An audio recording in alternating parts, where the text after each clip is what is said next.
ಹಳದಿ ಶಿವಪ್ಪ ನಾಯಕ ಕೃಷಿ ಮತ್ತು ತೋಟಗಾರಿಕಾ ವಿಜ್ಞಾನಗಳ ವಿಶ್ವವಿದ್ಯಾಲಯ ಇರುವಕ್ಕಿ ಶಿವಮೊಗ್ಗ ಗ್ರಾಮೀಣ ಕೃಷಿ ಕಾರ್ಯಾನುಭವ ಕಾರ್ಯಕ್ರಮ 2024-25 ಇದರ ಅಡಿ ಹಮ್ಮಿಕೊಂಡಿರುವ ಗುಂಪು ಚರ್ಚೆ ಹಾಗೂ ಪದ್ಧತಿ ಪ್ರಾತ್ಯಕ್ಷಿಕೆ ಎರೆಹುಳು ಗೊಬ್ಬರದ ಹರಿತ ಕೃಷಿಗಾಗಿ ಎರೆಹುಳು ಗೊಬ್ಬರ ಇದರ ಬಗ್ಗೆ ನಾವು ತಿಳಿಸ್ಕೊಡಕ್ಕೆ ನಮ್ಮ ಕಾಲೇಜಿನ ವಿಜ್ಞಾನಿಯಾದ ಸಂಪನ್ಮೂಲ ವ್ಯಕ್ತಿಗಳಾಗಿ ಆಗಮಿಸಿದ್ದಾರೆ ಡಾಕ್ಟರ್ ಸುಜಾತಾ ಮ್ಯಾಮ್. ಅವರಿಗೆ ವೇದಿಕೆಯನ್ನು ಎಲ್ರಿಗೂ ನಮಸ್ಕಾರ. ಗ್ರಾಮಸ್ಥರಿಗೆಲ್ರಿಗೂ ನನ್ನ ಹೆಸರು ಸುಜಾತಾ ಅಂತೇಳಿ, ಡಾಕ್ಟರ್ ಸುಜಾತಾ. ಸಹಾಯಕ ಪ್ರಾಧ್ಯಾಪಕಿಯಾಗಿ ಬೇಸಾಯಶಾಸ್ತ್ರ ವಿಭಾಗದಲ್ಲಿ ಕೆಲಸ ಮಾಡ್ತಾ ಇದ್ದೀನಿ ಕೃಷಿ ವಿಶ್ವವಿದ್ಯಾನಿಲಯದಲ್ಲಿ ಇರುವಕ್ಕಿಯಲ್ಲಿ. ಸೊ ಇವತ್ತಿನ ಒಂದು ವಿಷಯ ಬಂದ್ಬಿಟ್ಟು ಎರೆಹುಳು ಗೊಬ್ಬರ ತಯಾರು ಮಾಡುವಂಥದ್ದು, ಅದ್ರ ಉಪಯೋಗಗಳ ಬಗ್ಗೆ ನಾನು ವಿವರಿಸ್ತೀನಿ.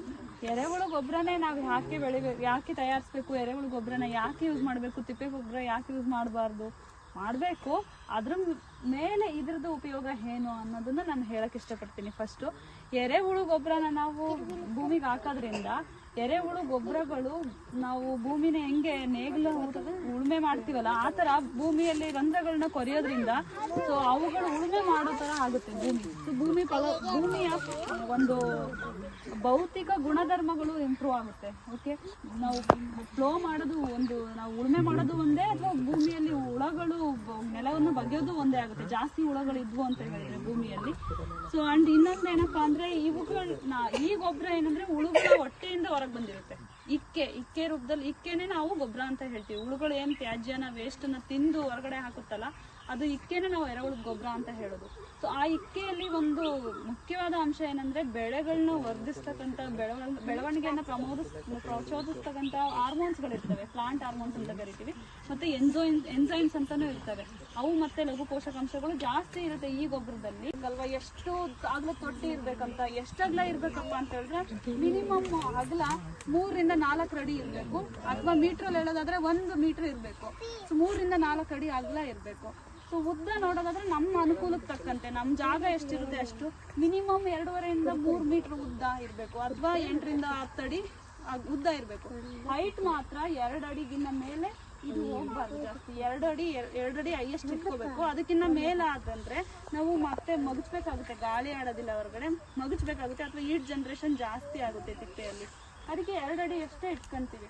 ಅಂಡ್ ನಾವು ಹುಳ ಬಿಡೋದ್ರಿಂದ ನಾರ್ಮಲ್ ತಿಪ್ಪೆ ತರ ಮಗ್ಚಕ್ಕಾಗಲ್ಲ, ಹುಳುಗಳಿಗೆಲ್ಲ ಗಾಯ ಆಗ್ಬಿಡುತ್ತೆ ಅಂತೇಳಿ ಮಗ್ಚೋದಿಲ್ಲ ನಾವು ಎರೆಹುಳು ಗೊಬ್ಬರ ತಯಾರಿಸುವಾಗ.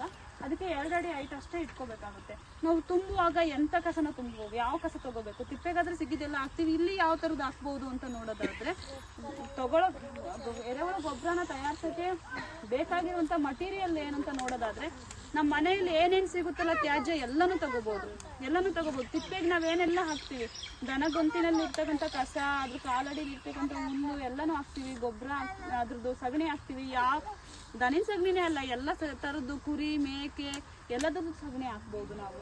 ಅದು ಸಗಣಿಯಿಂದ ಇಟ್ಕೊಂಡು ತೋಟದ ತ್ಯಾಜ್ಯ, ನೀವು ಕಸ ಕಡಿತೀರಾ, ನೀವು ಕಳೆ ತೆಗಿತೀರಾ, ಆ ಕಳೆ ಇರ್ಬೋದು, ಅಥವಾ ಕಿಚನ್ ಅಲ್ಲಿ ಬರ್ತಕ್ಕಂಥ ವೇಸ್ಟ್ ಇರ್ಬೋದು, ಅಥವಾ ನಮ್ದು ಏನಾದ್ರೂ ಒಂದು ಅಗ್ರಿಕಲ್ಚರ್ ಇಂಡಸ್ಟ್ರಿ ಅಥವಾ ಏನೋ ಒಂದು ಜ್ಯೂಸ್ ಸೆಂಟರ್ ಇದೆ, ಜ್ಯೂಸಲ್ಲಿ ಬರುತ್ತಲ್ಲ, ಕಬ್ಬಿನಲ್ಲಿ ಬರ್ತಕ್ಕಂಥ ಸಿಪ್ಪೆ ಬರುತ್ತಲ್ಲ, ಅದು ಕಿಚನ್ ವೇಸ್ಟ್, ಯಾವುದೇ ತರದ ವೇಸ್ಟ್ ಇರ್ಬೋದು, ಅಗ್ರಿಕಲ್ಚರ್ ವೇಸ್ಟ್ ಯಾವ ತರದಾಗಿದ್ರು ಅದನ್ನ ಯೂಸ್ ಮಾಡ್ಬೋದು.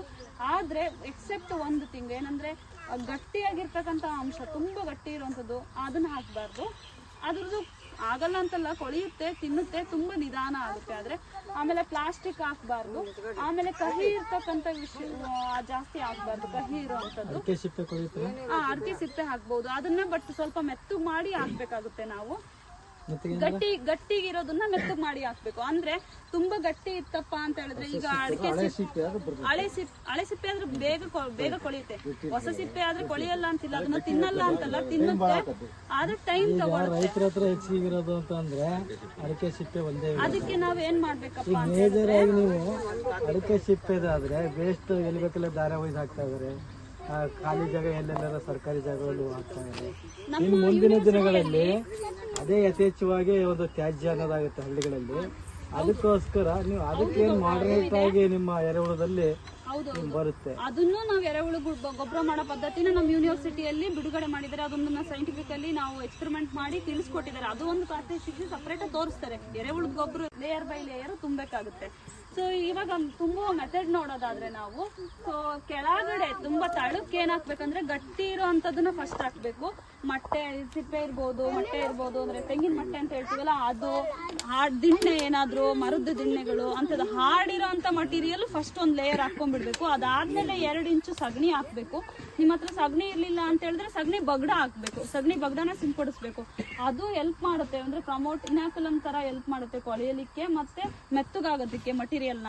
ಈ ಎರೆಹುಳು ಗೊಬ್ಬರ ಮೆತ್ತಗಿರೋ ಅಂಶನ ಜಾಸ್ತಿ ಪ್ರಿಫರ್ ಮಾಡುತ್ತೆ, ಸತ್ತಿರೋ ಅಂಶನ ಪ್ರಿಫರ್ ಮಾಡುತ್ತೆ. ಜೀವಂತವಾಗಿರೋದನ್ನ ತಿನ್ನೋದಿಲ್ಲ ಎರೆಹುಳು, ಸತ್ತಿರ್ಬೇಕು. ಆ ಗಿಡ ಸತ್ತಿದ್ರೆ ಮಾತ್ರ ತಿನ್ನುತ್ತೆ.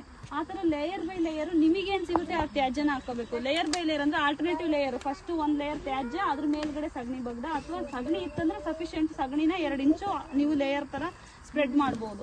ಇಲ್ಲ ಅಂತಂತಂದ್ರೆ ಬಗ್ಡನೆ ಅಥವಾ ಮಣ್ಣನ್ನ ಸ್ವಲ್ಪ ಮಿಕ್ಸ್ ಮಾಡ್ಕೊಂಡು ಕಲಸಿ ಸಿಂಪಡಣೆ ಮಾಡ್ಬೋದು. ಆ ತರ ನಿಮ್ಮ ಹತ್ರ ಎಷ್ಟು ತ್ಯಾಜ್ಯ ಇದೆ ಅದನ್ನೆಲ್ಲ ಫಿಲ್ ಮಾಡ್ತಾ ಬರ್ಬೇಕು. ಮೆತ್ತಗಿರೋ ಅಂಶನ ಅಥವಾ ಎಲೆ ಅಂತ ತ್ಯಾಜ್ಯನ ಮೇಲೆ ಆಡಕ್ಕೆ ನಾವು ಟ್ರೈ ಮಾಡ್ಬೇಕು. ಕೆಳಗಡೆ ಗಟ್ಟಿ ಇರೋ ಅಂತದನ್ನ ಮಾಡ್ಬೇಕು. ಆಮೇಲೆ ಹುಳ ಬಿಡೋದು ಅಂತ ಬಂದ್ರೆ ನಾವು ಹುಳದಲ್ಲಿ 4 ವೆರೈಟಿ 4 ಜಾತಿ ಇದೆ. ಬಟ್ ನಾವು ಯೂಸ್ ಮಾಡೋದು ಎಲ್ಲಾ ಕಡೆನೂ ಜಾಸ್ತಿ ಯೂಸ್ ಮಾಡೋಂಥದ್ದು ಎಸಿನಿಯಾ ಫುಟಿಡಾ ಅಂತ ಒಂದು ಬರುತ್ತೆ ವೆರೈಟಿ. ಅದು ಕೆಂಪಗಿರುತ್ತೆ ಹುಳ, ಅದು ಎಲ್ಲ ಕಡೆ ಸಿಗುತ್ತೆ. ನಮ್ಮ ಕೃಷಿ ವಿಶ್ವವಿದ್ಯಾನಿಲಯದಲ್ಲೂ ಕೆಜಿಗೆ 400 ರೂಪಾಯಿ ತರ ಸಿಗುತ್ತೆ. ಅದನ್ನ ತಗೊಂಡ್ಬಂದು ಬಿಡ್ಬಹುದು. ಎಷ್ಟು ರೇಟಲ್ಲಿ ಬಿಡ್ಬೇಕಪ್ಪ ನಾವು ಹುಳನ ಅಂತ ಹೇಳಿದ್ರೆ 1 ಮೀಟರ್ ಸ್ಕ್ವೇರ್ಗೆ, ಅಂದ್ರೆ 1 ಚದರ ಮೀಟರ್ಗೆ ನಾವು 100 ಹುಳದ ತರ ಬಿಡ್ಬೇಕಾಗುತ್ತೆ. ಆ ಇವಾಗಿನ ರೇಟಲ್ಲಿ 1 ಕೆಜಿ ಗೊಬ್ಬರಕ್ಕೆ 10 ರೂಪಾಯಿ ಇದೆ, ಅಂದ್ರೆ 1 ಕ್ವಿಂಟಲ್ಗೆ 1000 ರೂಪಾಯಿ ಆಗುತ್ತೆ. ನಾವು 1 ಗುಂಟೆ ಜಾಗದಲ್ಲಿ 8 ರಿಂದ 12 ಟನ್ ಅಷ್ಟು, 8 ರಿಂದ 12 ಟನ್ ಅಂದ್ರೆ 80 ರಿಂದ 120 ಕ್ವಿಂಟಲ್ ಅಷ್ಟು ನಾವು ಎರೆಹುಳು ಗೊಬ್ಬರನ ತಯಾರಿಸಬಹುದು. ಈಗ ಸಾವಯವ ಕೃಷಿಗೆ ತುಂಬಾ ಬೇಡಿಕೆ ಬರ್ತಿದೆ. ನಿಮ್ಗೆಲ್ಲ ಗೊತ್ತಿರಬಹುದು, ನಮ್ಮ ಆರೋಗ್ಯ ಎಲ್ಲ ಹಾಳಾಗ್ತಿದೆ, ನಮ್ದು ಜೀವಿತಾವಧಿ ಎಲ್ಲ ಕಡಿಮೆ ಆಗ್ತಿದೆ. ನಮ್ಮ ಮಕ್ಕಳು ನಮ್ಮಷ್ಟು ಸ್ಟ್ರಾಂಗ್ ಇಲ್ಲ, ನಾವು ನಮ್ಮ ಅಪ್ಪ ಅಮ್ಮನಷ್ಟು ಸ್ಟ್ರಾಂಗ್ ಇಲ್ಲ, ನಮ್ಮ ಅಜ್ಜಿಯರಷ್ಟು ನೀವು ಸ್ಟ್ರಾಂಗ್ ಇಲ್ಲ. ಸೊ ಹೋಗ್ತಾ ನಮ್ಗೆ ಕೆಮಿಕಲ್ ತಿಂದು ನಾವು ಕೆಮಿಕಲ್ನ ಬೆಳೆಗೆ ಹಾಕ್ತಿದೀವಿ ಅಂತಂದ್ರೆ ಆಬ್ವಿಯಸ್ಲಿ ಆ ಕೆಮಿಕಲ್ ನಮ್ಮ ಬಾಡಿಗೆ ಬಂದೇ ಬಂದಿರುತ್ತೆ. ಸೊ ನಮ್ಮ ಹಲ್ಲುಗಳಾಗಿರ್ಬೋದು, ನಮ್ಮ